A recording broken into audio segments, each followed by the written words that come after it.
Sitting as a board of ethics for the city of Port Angeles relating to what's been called complaint 2, a complaint filed by the organization Our Water, Our Choice. We've had several meetings. We continued it to today. The primary reason we continued it until today, at least in my mind, was that we felt it was important that we have some independent legal advice on issues that have arisen in light of the fact that second panel, the first panel of our board, has rendered opinions on issues that appear to be similar, at least, to those which were raised in the complaint before us. And it's my understanding that I have just met with Mr. Gross, who I understand is the City of Port Townsend attorney who's agreed to act as independent counsel in this matter. I don't know if many of you have seen, I did email the clerk and asked if she could forward to whoever the attorney would be some questions that I believe this board would like answered. I understand Mr. Gross has looked at those and at least would be able to discuss in general what his responses would be to those, and I thought maybe that would be a good place to start. If that's acceptable? That's acceptable. Yeah. Okay. Thank you, Mr. Chair. As you said, the list of questions that you asked, I will speak in general about it. The board wants to talk about how this may apply to the facts of this case. I will suggest you adjourn into an executive session. But generally, one of the first questions that was asked was whether this board can consider matters that have already been considered by a separate panel or a separate board. And in researching this issue, there's a legal theory called claim preclusion, which generally prohibits a subsequent action when a first action is taking place. And in order for that doctrine to apply, there has to be concurrency of identity with the subsequent action to the primary action, and it has to be concurrence of the subject matter, the cause of the action, the persons and the parties, and the quality of the persons for or against whom the claim will be made. So if the board finds, with input from the parties, that all of those four factors are met, then they could determine that, you could determine that Board 1 has already addressed all of the issues that you would address. Generally speaking, the respondent to a complaint uses claim preclusion as sort of a shield to protect it from subsequent litigation.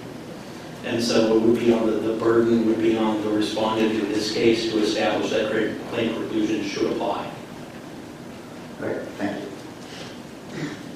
And then there was a second question relating to the withdrawal of certain... Oh yes, there were two other questions. One was, may a complainant withdraw a charge, and the current code, the Port Angeles Municipal Code, does not prohibit that. So there's nothing to prevent that. The subsequent question to that was if the complainant does withdraw a charge and the respondent still wants the board to decide it, must you do so? And I think the answer there is no, because the Code of Ethics requires the complainant to prove the allegation. If there's nobody to prove the allegation, you don't have anything to decide. You don't decide things in a vacuum. So if a complaint is withdrawn, it doesn't appear that the respondent has the right to require you to continue to look at those issues. Okay, thank you. And if you want to go into any more detail, as I said, we should probably adjourn into an executive session under the provisions of RCW 4230, 110, subsection 1, subsection I, which is the discussion of legal counsel representing the agency matters related to agency enforcement actions. Okay. And we can talk in more detail. I'd like to do a couple of things first, if we could. First of all, I want to go over with Our Water, Our Choice, and make sure that I do have, we discussed this before, the 7 allegations that the complaint made, and make sure which you have withdrawn. So, and I use shorthand to describe them when I put them in what I consider chronological order. So if you could respond. So the first issue I had was the posting of the no signs notice as a alleged violation. Secondly, that the deputy mayor took over the meeting while the mayor was available by telephone.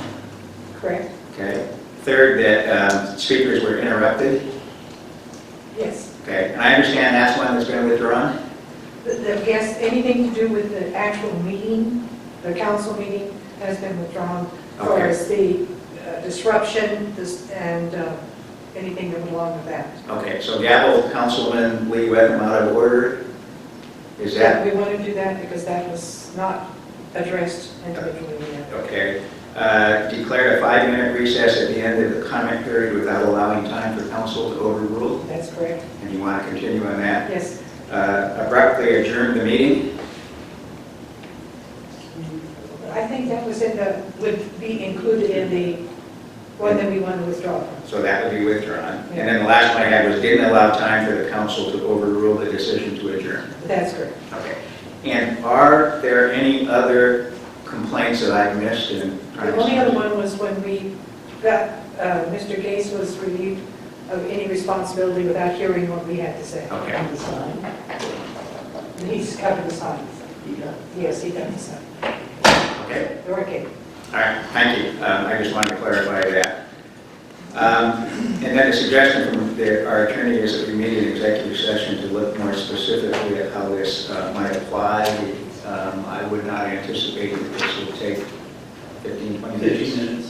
Or thereabouts, and we would then reconvene and take further action at that point. So we will adjourn to executive session. And do we have a room available somewhere? I will get you one. Okay, thank you.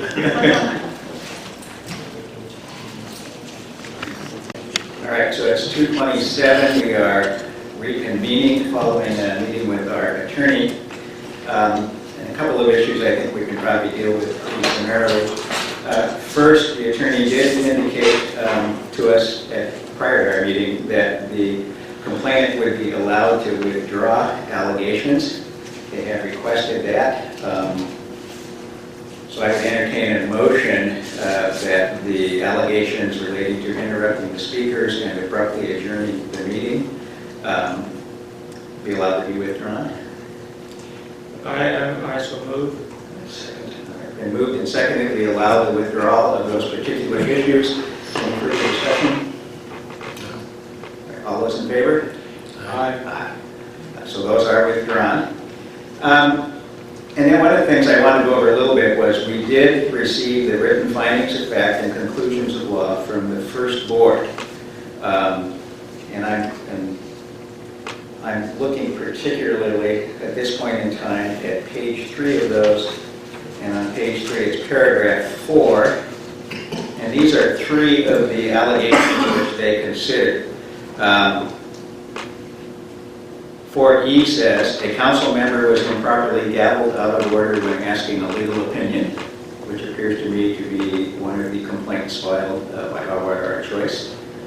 F states a 5-minute recess was declared without giving the council time to overrule the declaration, which again appears to be identical to one of the allegations raised in this proceeding.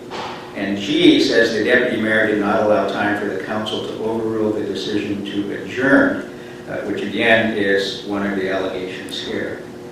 In paragraph 5B, it stated, Ms. Kidd attempted to exclude signs from the council chambers.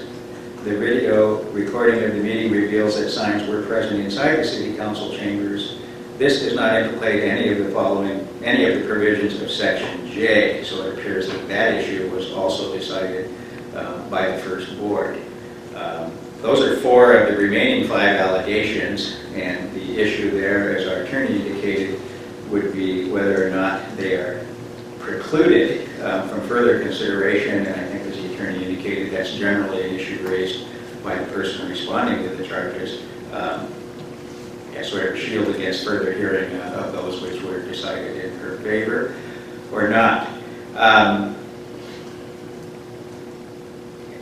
Both parties have from time to time had legal counsel, and I believe Ms. Kidd does, although her attorney is not present today. Personally, and I think the board probably feels this way, that we ought to give time for those persons to respond to that legal issue as to whether or not we are precluded from hearing those issues which were dismissed by the prior board and found not to be violative of the ethics code section that's at issue here. So we make that opportunity to both of you to do that if you wish. We did have one question that might help on that. In noting the identical language of some of these allegations, we were just questioning whether there's a relationship between Ms. Smith and the group Our Water, Our Choice of any kind. No. No? Okay. So that's an issue which... And and I was going to tell you how they got to that. Our attorney took the videotape and made his notes, and that's how he came up with it. And I'm sure that McVery probably did the same thing. Okay. What is left for us to do then, other than asking if the parties do want to respond to that issue, would be to respond to one other allegation, which was that the deputy mayor took over the meeting while the mayor was available by telephone. And again, the process we're to use is to assume that that's true and to determine whether or not that would be a violation of the Code of Ethics. And in looking at that, our choice, frankly, earlier submitted a policy on rules. And for what it's worth, I'll just get into it. Section 6B2 states, at the beginning of the council meeting, the mayor or a deputy mayor, if the mayor is not physically present, should state for the record and proceed from there. And in Section 7, in pertinent part, says the mayor shall be the chair of the council and shall preside at all council meetings. A mayor pro tem or deputy mayor shall be selected biennially at the first meeting of the new council for a term to run concurrently with that of the mayor. In the absence of the mayor pro tem shall preside. And certainly when you read those two together, I think the absence of the mayor must mean physical absence, in my opinion, because that's what Section 6B2 says, that if the mayor is not physically present, the deputy mayor is to basically run the meeting. Except there's a section in there also that you're not reading that describes the telephone, that someone can telephone in and they are considered present. That's Section 6. Right. Okay. And that's the one I just read, that in the absence of the mayor, the physical absence of the mayor, the deputy mayor shall preside. No, there's another section, I've already read this a million times. There's another section that gives the procedures, but it says, so if the mayor, All right. that's Well, the question. In any event, the question is whether or not this board thinks, under the circumstances of the deputy mayor operating. I'd like to cover one of those regarding the signage. Well, Our view for the signage that you said has already been covered. The view that we have on that is Ms. Kidd went over and stepped above her grounds. She took over and made the decision without working with the rest of the council and made all these decisions, and it shows a pattern in where she took over everything and the rest of the board was disenfranchised. okay. All right. So anyway, on the issue as to whether or not it was an ethical violation for the deputy mayor to preside over the meeting when the mayor was available only by telephone, do the parties to the council board have a feeling on that? Actually, I'm Marilyn Smith, and it wasn't covered regarding the signage. It started to be covered in the first meeting of the first ethics board, and remember, Bloor was the advisor of this. He's also the one who wrote the that final document. It wasn't covered. It was completely skipped over, and it was skipped over at Bloor's recommendation. So I think you should look at that separately because it was a clear conflict of interest. He was a material witness, and he was also advising the board. And at the same time, he completely glossed over that. So, I mean, it wasn't covered. Those are the issues that would be raised by responding to the issue of claim preclusion. So in fact, what you're saying is this claim is not precluded because, one, it was not decided, or it was decided on a different basis than this allegation. It was never discussed. So that's what we'd like to hear from the parties, frankly, as to those issues that appear to have been resolved, to whether or not we're precluded from hearing further on them. And if they weren't resolved specifically, then of course that's an issue. Well, it was money. I mean, ethically it was money. So, I think it should be, all these issues should be considered completely independently because I had a tainted board from having the city attorney who wrote the ethics law also advise, also be present, also write letters which advise Sherry to put up the signs, which also, he was also advising them. I mean, it's... Again, those are issues that we would like to have briefed to us.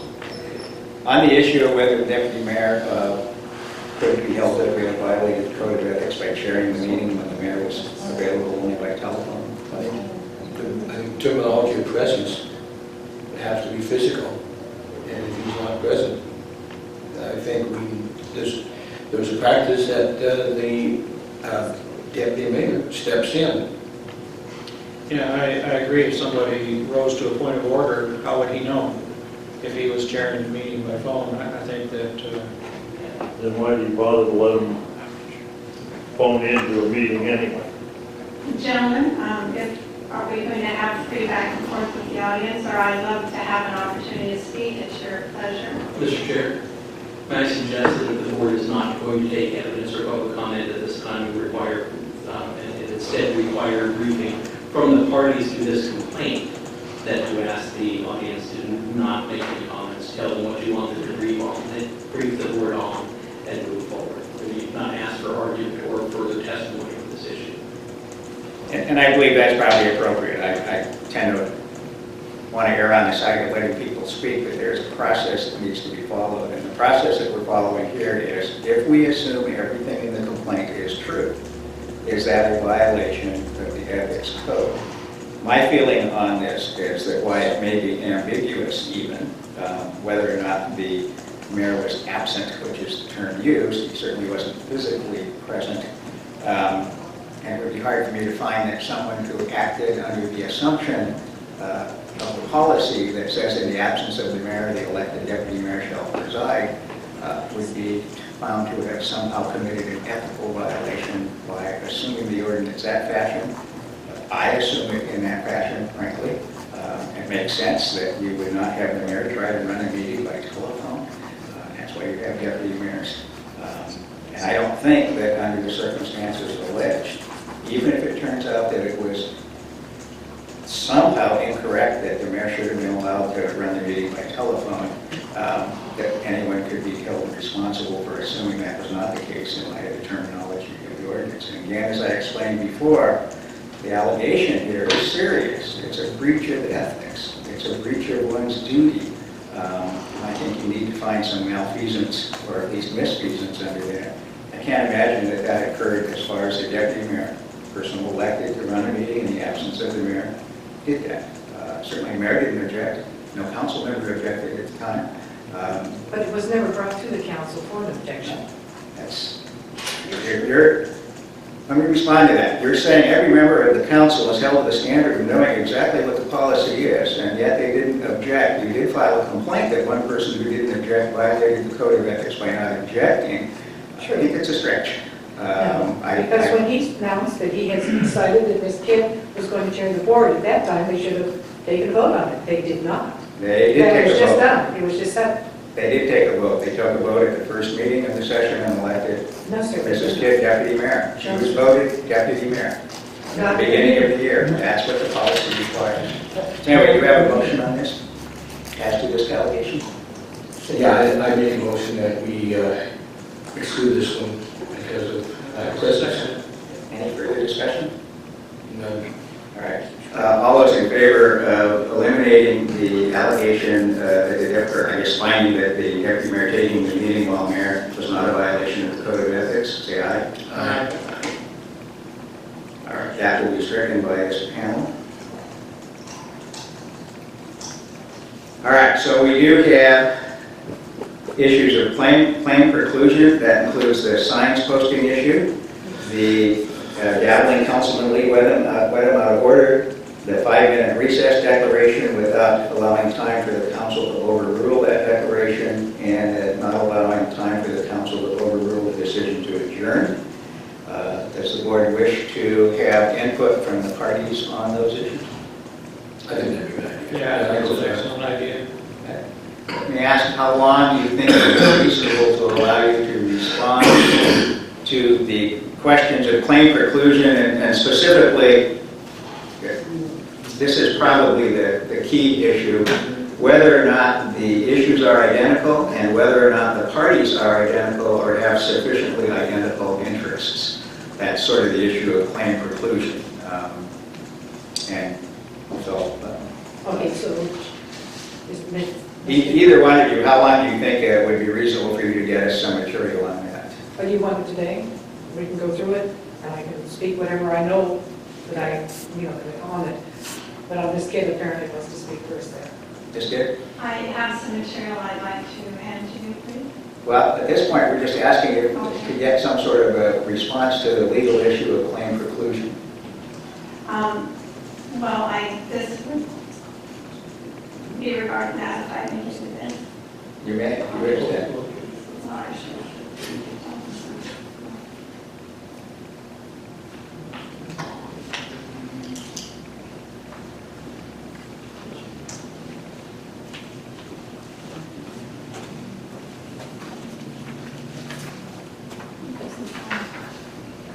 Website showing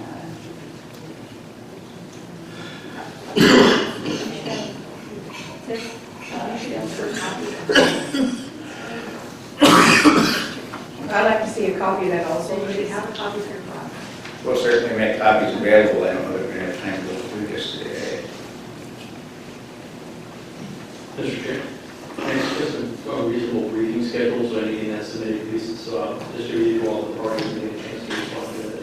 I think that would be appropriate, and what we would like to do, frankly, is to make sure that both parties have sufficient time to respond to that issue. And frankly, I'll be blunt, if in fact we are precluded from hearing anything that I think this panel's done, if we are not precluded from rehearing any issue, then the next step takes place as to whether or not and what sort of evidence we need to consider to rule on these. And I appreciate your time doing this, so I don't trying to run it out. I'm going to be precise and to exact of what we see and what you're not perceiving is what we're seeing. Okay, and that's fine, because we have not looked, frankly, we haven't looked at the facts involved in this. We've looked. But may I ask if you've looked at the video, Yes, both of them? I looked at the video of the meeting. that's what I saw. And it's the only one I saw. They both are meetings. One is the podium, or the dais that this kid made reference to in her original tape. It shows everything that it could show regarding signage and everything. Okay, I have not seen that. I've seen the one that was frankly referenced in your complaint. They both are. If you'll take a look at the evidence sheet, it's so noted there. Okay? I looked at one and not the other, so we'll be happy to do it. What would you suggest for a briefing schedule and taking into account your availability as well? If the parties could get their original drafts in 10 days, submissions in to the clerk, she could then distribute them, and the responses back in another 5. That would probably take us through the first week of May. This is board members have some availability issues as to why. That'll give time for everybody to see what everybody else is submitting. All right. Yes, ma'am. Okay, there is one thing I'd like to point out. The reason that between the ethics complaints 1 and 2 had different boards was because the city council said, well, we'd like to see different input. They actually, if you look at the video from that council meeting when they discussed the second, appointing the second board, they had the option of choosing the same board that ethics 1 had or choosing an entirely different board. And the reason that was brought up by some of the council members to do a second board was that they get more information, because ultimately it's up to the council to decide what reprimand or no reprimand is given to Ms. Kidd. So I don't see that this is double jeopardy in any way or anything else like that. It seems to me that what the council was looking for was a wide amount of information, which is why they recommended last night's meeting to not make any decision until after this was concluded. In fact, I remember exactly that they were talking about they'd rather have 6 eyes than 3 eyes. Yes. Sets of eyes. And I do understand that. Yeah. But I also understand that there are sometimes legal issues that preclude the council wishes from occurring. So we'll take a look at that. Okay. My thought would be that we not reschedule until after we've seen the briefing and then send out a notice of a rescheduled time. Does that work for the clerk? Does that work for the No, we should schedule this. Okay. So basically, we'd like to hear from you within 10 days from both sides, and that should be exchanged between the parties as well. The material which Ms. Kidd just handed us, do you have a copy of that? No, sir, I'll get a copy and distribute it. Okay, and that should be distributed as well as part of that. And then 5 days after you receive the other, you can respond to whatever they have to say, both parties. We will then consider that and reconvene and proceed from there. Okay. Right? Okay. All right, anything further today? That's it. I want to thank Mr. Gross for volunteering to take the long drive to Port Townsend and give us some legal counsel today. You've been quite helpful and very appreciative. And We are adjourned.